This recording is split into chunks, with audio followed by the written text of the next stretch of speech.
Oduu hangafootatiin an eegala. Oduu gammachiisaa dhagahameen tibba kanaa mata duree haasaa guddaa ta'ee kan ture hundeessaa fi abbaa mul'ataa waldaa kiristaanaa kiraastarmii kan ta'e Raajii Hiyyuu Cufaatiif mootummaan Siwiidin kennaa lafaa akka arjoomeef ibsamee jira. Dhimma kanarratti odeeffannoon bal'inaan qabannee ni jira kan isin biraan geenyu ta'a.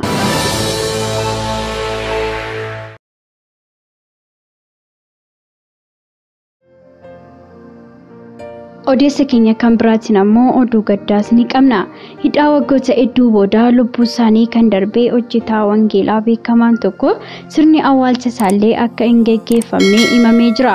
Maarree tajaajilaa beekamaan kun eenyudha? Sirni awwaalcha isaaniis kan dhorkameef maalidha kan jedhu odeeffannoo keenyaan qabannee jirra kan isin biraan geenyu ta'a.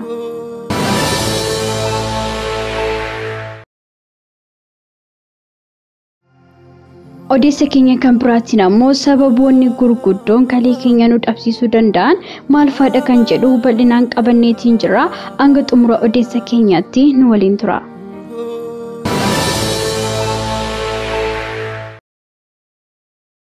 Nagaani faraarri Kiristoos bakka jirtanitti hunduma keessaniif haa baay'atu. Akkam jirtu daawwattoota Kiristiyaan Miidiyaa. Odeessa wayitaawaa yeroo kanaaf siniif qindeeffannee isin biraan ga'uuf qabannee dhiyaanneerra. Hamma xumura qophii keenyaatti nu wajjin turaan affeerraa keenya.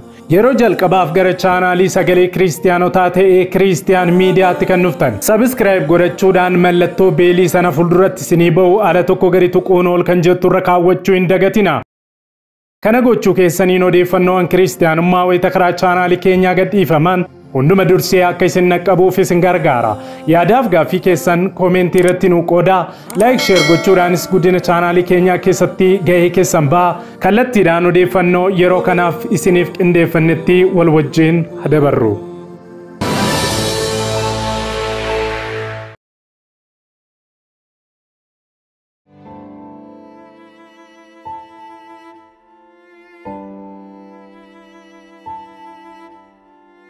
Odeessa keenya jalqabaatiin hidhaa waggoota hedduu booda lubbuu isaanii kan darbee tajaajilaa beekamaan tokko sirni awwaalchisaa akka hin geggeeffamnellee ibsameetiin jira.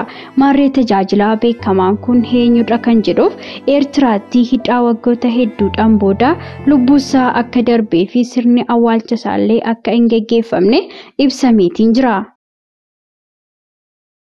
Tajaajilaan Eertiraatti lubbuu isaa darbe kun sirni awwaalchisaa akka hin geggeeffamne dhorka kan taasisan abbootii aangoo Eertiraa akka ta'es maddoonni maatiidhaaf dhiyoo jiran BBCdhaaf gabaasanii jiru.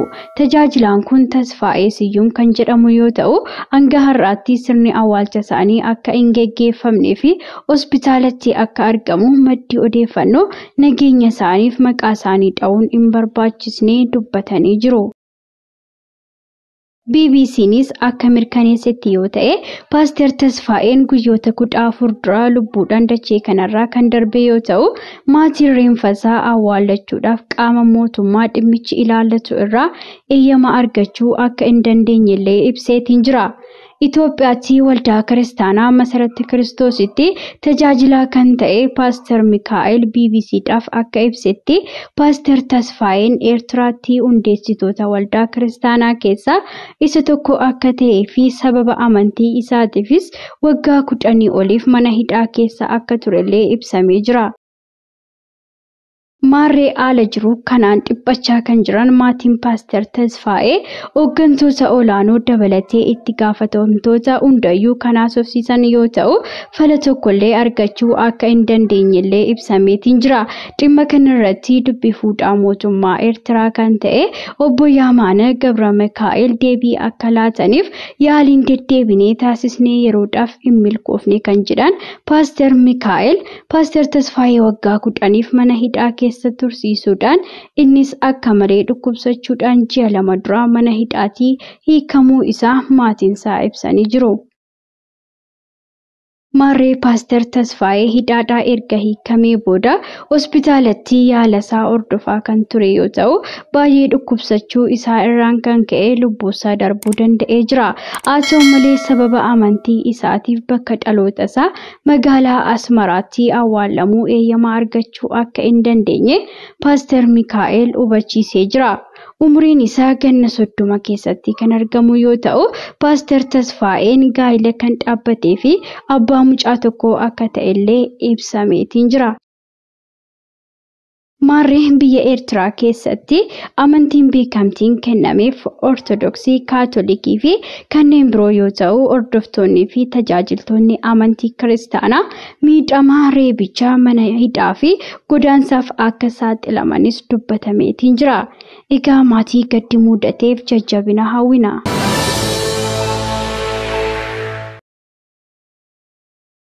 Odeessa keenya kan biraatiin ammoo tibba kanaa mata duree haasaa guddaa ta'e kan ture hundeessaa fi abbaa mul'ataa waldaa kiristaanaa Kiraastarmii kan ta'e Raajii Iyyuu Cufaa ilaalchisee oduu gammachiisaan dhaga'ame tokkos ni jira. Egaa tibbanaa fuula sooshaal miidiyaalee garaagaraa baay'inaan to'atee kan jiruu fi mata duree haasaa guddaa ta'ee jiraachuun isaa beekamaadha. Dhimma iskiriinii qarshii miiliyoonii 24 itti baafame waldaa kiristaanaa keessatti galchuu isaa irraan kan ka'e yaadota garaagaraa irratti kaasaa kan turan yoo ta'u, namoonni tokko karaa gaariidhaan kan ilaalanii fi kan hubatan yoo ta'u, namoonni tokko ammoo akka hojii gaarii hin taanetti hubachuudhaan yaada mataa isaanii kaasuudhaan haasaa akka jiran daawwachuu irratti argamna. Maarree nutis dhimma kana irratti yaadota tokko isiniif qoonnee turuun keenya kan yaadatamudha. Kunoo yeroo ammaa kana ammoo dhimma mata duree haasaa guddaa ta'ee fi wanti haaraan Raajii Iyyuu Cufaa ilaalchisee dhaga'ame tokkos ni jira.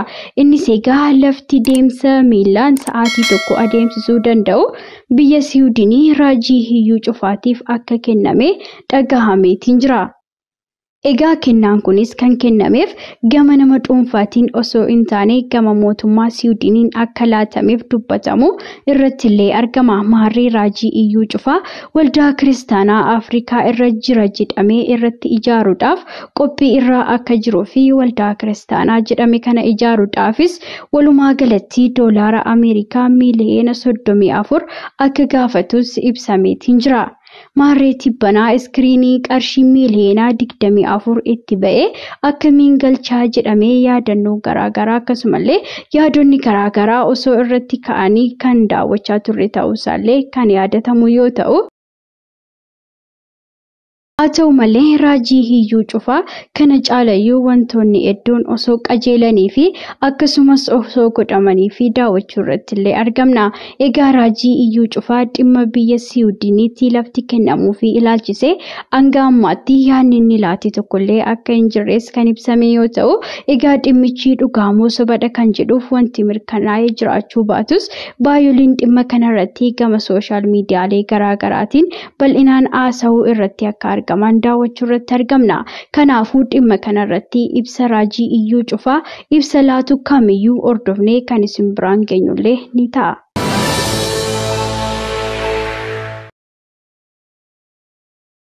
Odeessa keenya kan biraatiin sababoota ijoo kalee keenyaa nu dhabsisuu danda'an maal faadha kan jedhuuf magaalaa Finfinneetti namoonni kaleen isaanii hojii dhaabee tajaajila diyaaleesisii argachuuf si'a tokkotti giddu galeessaan qarshii 2,500 hanga 3,000 ni kanfalu.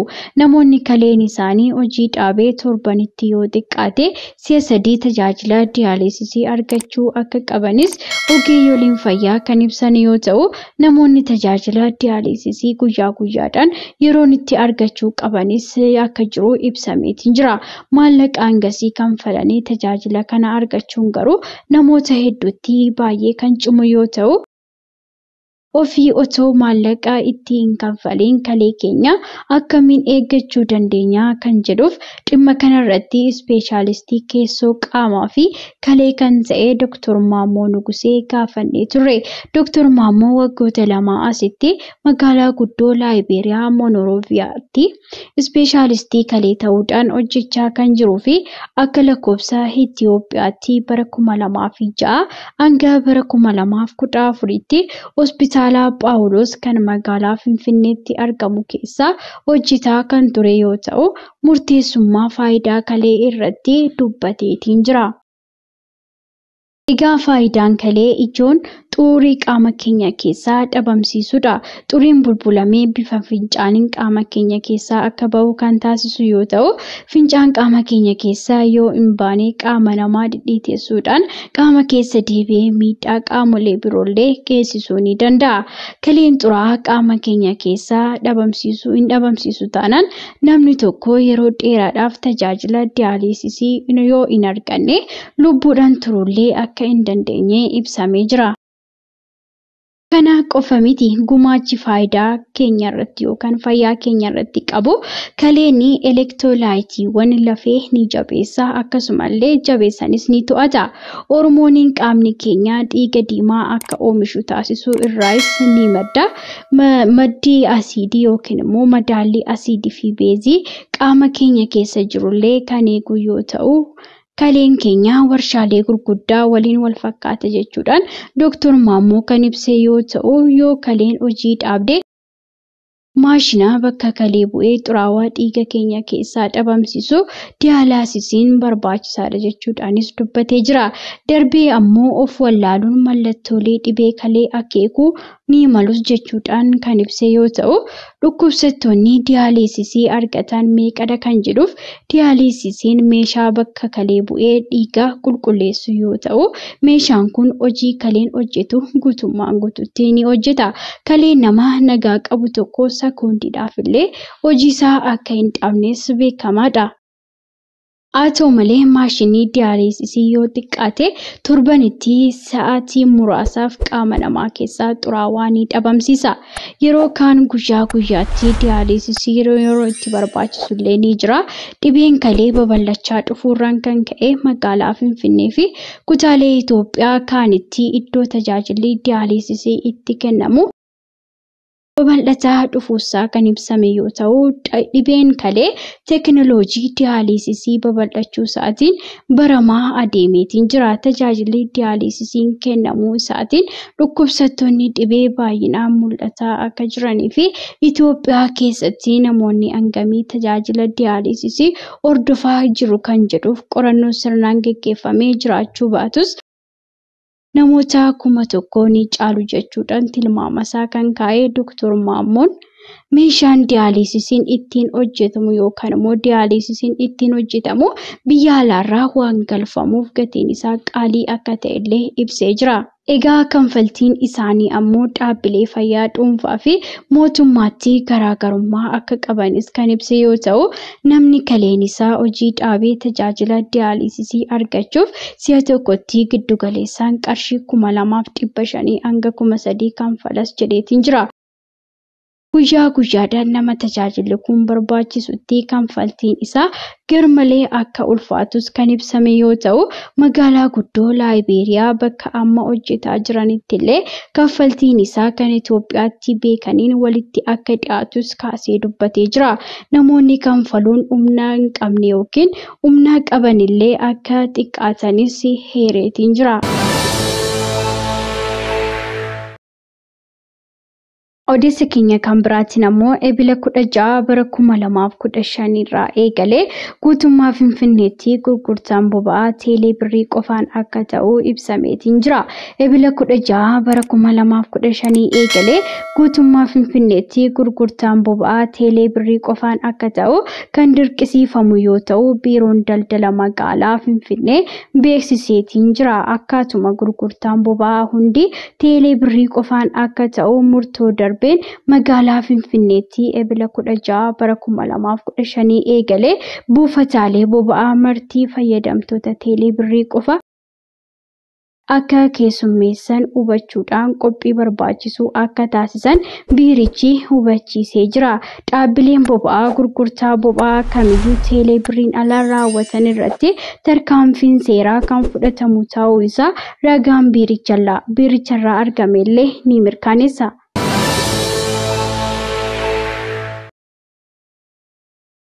Egaan daawwattoota Kiristiyaan Miidiyaa odeessii wayitaawaa nuyi yeroo kanaaf isiniif qindeeffannee kanumaan gaammaatti daawwattanidha.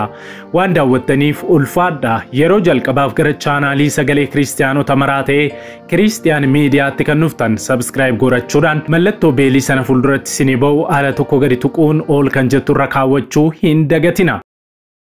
yaadaaf gaafii qabdan koomentii irratti nu qooda like share gochuudhaanis guddina chaanaalii keenyaa keessatti gahee keessan ba'a. Daawwattoota keenya karaa fuula weebsaayitii keenya www.christiannewsethiopia.com odeeffannoowwan kiristiyaanummaa fi biyya keenya ilaalatan barreeffamaan argachuu ni dandeessu. Sa'aatota muraasaa booddee odeeffannoo kiristiyaanummaa gara birootiin hamma deebinee ol arginutti turtii gaarii isiniif haa ta'u. Nagaan tura.